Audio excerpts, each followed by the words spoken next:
Imagine a bustling 1-kilometer stretch of land connecting two nations, handling a staggering 350,000 daily travelers and 100,000 vehicles. This is the Singapore-Malaysia Causeway, one of the world's busiest border crossings.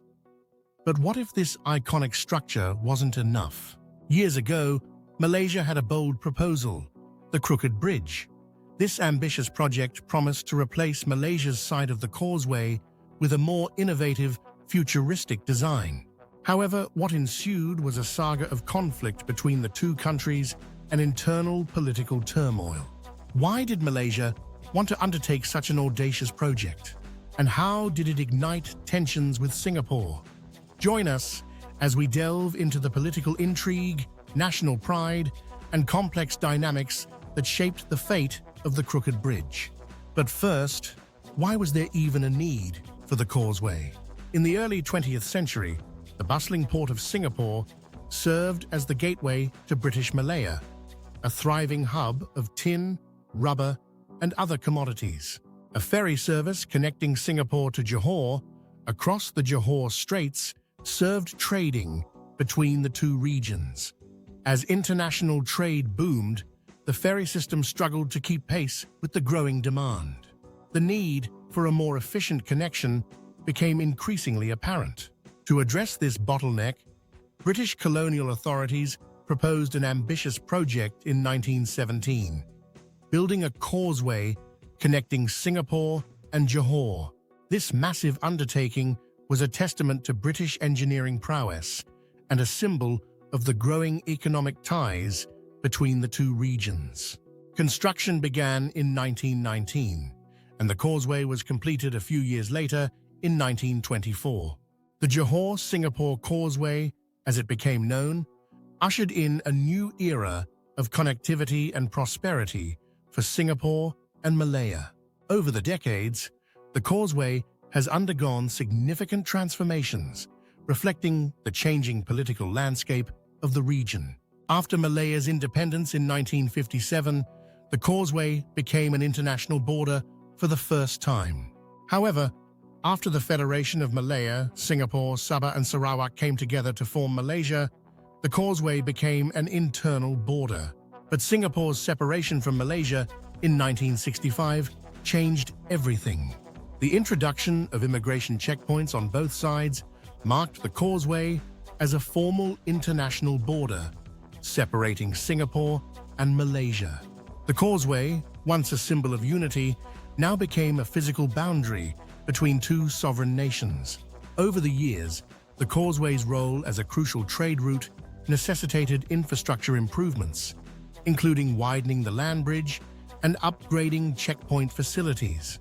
Today, the causeway continues to play a crucial role in connecting the two nations and facilitating trade and travel. But there was just one problem. The construction of the causeway had effectively severed the Johor Straits, once a thriving sea lane. While the early causeway did feature a lock and lift bridge for smaller vessels to pass through, these facilities were eventually abandoned due to lack of use.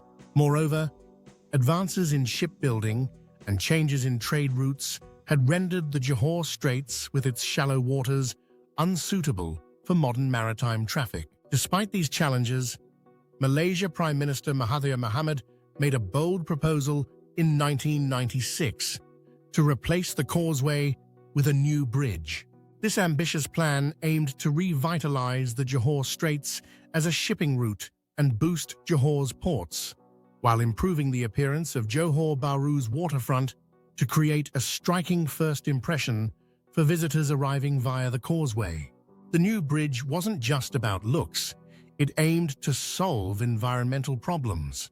The existing causeway had trapped pollution and garbage, making the water inhospitable for marine life. By allowing better water flow, it hoped to revive the Straits' marine ecosystem. But would this ambitious plan be feasible? Singapore initially responded positively to the idea of replacing the causeway, but with a note of caution, as it would be an expensive endeavor. Yet, despite the lack of a formal proposal from Malaysia, reports in March 1997 suggested that the Malaysian government had already given the green light to start construction on a new bridge.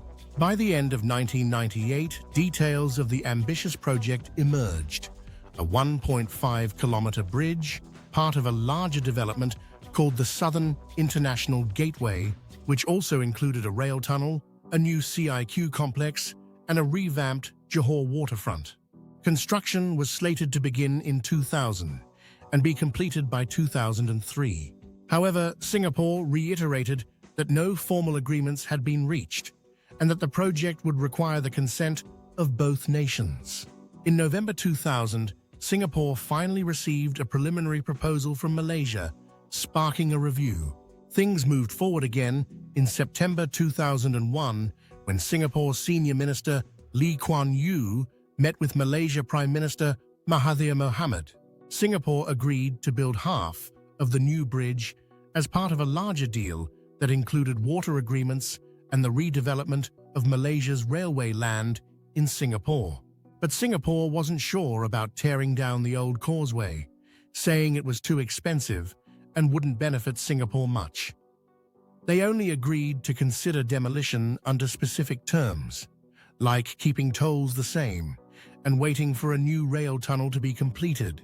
Yet the project hit a snag when Malaysia put the tunnel on hold due to funding issues at their end. Even so, Malaysia pressed on with their plans and started considering a sloping bridge on its side of the causeway without Singapore's involvement. By 2002, the talks between Singapore and Malaysia over the causeway replacement had stalled. Frustrated with the lack of progress, Malaysia decided to take matters into its own hands. In 2003, just before he stepped down as Prime Minister after a 22-year tenure, Mahathir dropped a bombshell. Malaysia will go ahead to construct a crooked bridge on its side of the causeway. The proposed bridge, a 6-lane S-shaped highway, was designed to allow vessels to pass beneath. This audacious project, quickly dubbed the Crooked Bridge by the media, was a clear message to Singapore. If they refused to demolish their half of the causeway, Malaysia wouldn't wait around any longer. Mahathir boldly claimed that Singapore's approval wasn't necessary, as the bridge would be built entirely on Malaysian territory. Wasting no time, a contract was swiftly awarded for the bridge's construction. But Singapore wasn't having it. They quickly fired back, warning that such unilateral action would violate international law.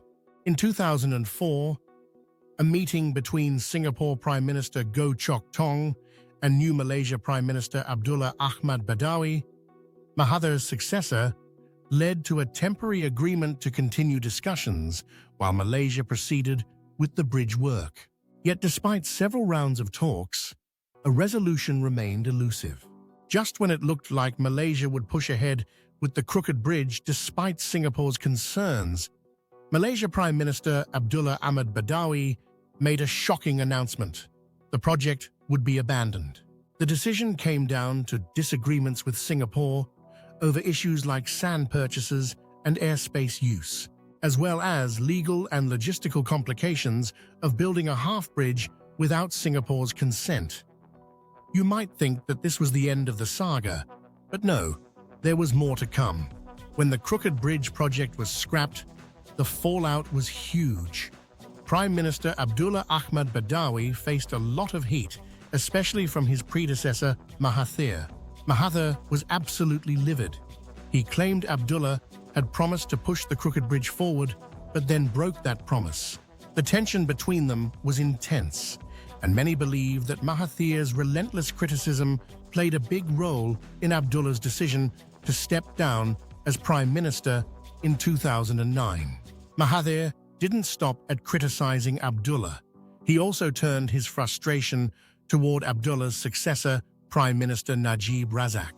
Mahathir claimed that Najib too had promised to continue the Crooked Bridge project, but he later backed out, seemingly caving to Singapore's demands. Najib argued that there was an agreement preventing either country from altering the causeway without mutual consent, but Mahathir wasn't convinced, claiming Najib never showed him this agreement.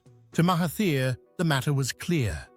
Malaysia had every right to build the bridge on its side of the Causeway, regardless of Singapore's position. Financially, the cancellation of the project was a major setback.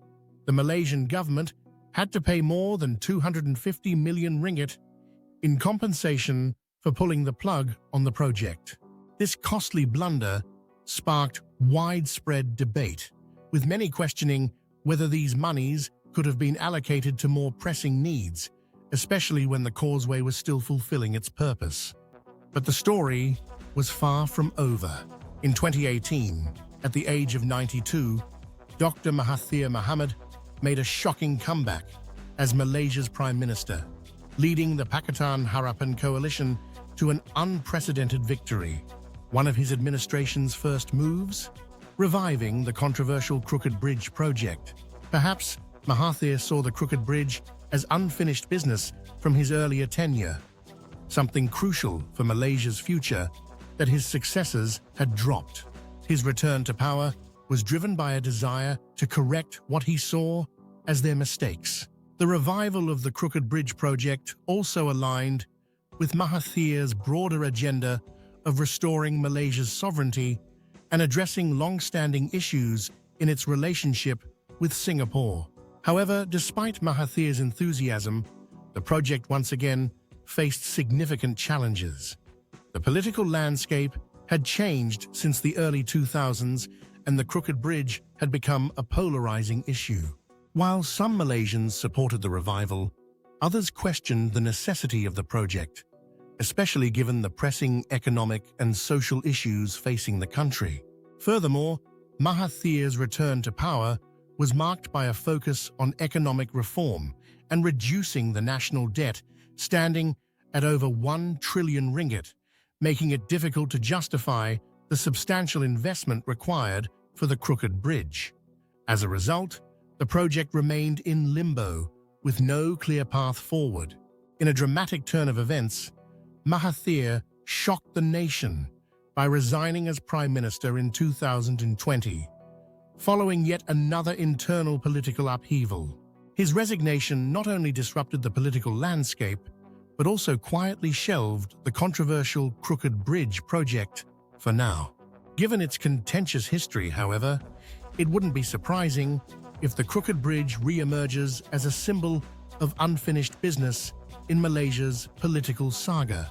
But the Crooked Bridge wasn't the only project that fueled tensions between Malaysia and Singapore. The ambitious Kuala Lumpur-Singapore high-speed rail, which promised to revolutionize travel and supercharge both economies, also became a flashpoint for controversy. Want to know more about the drama behind this mega project? Watch this video to find out more.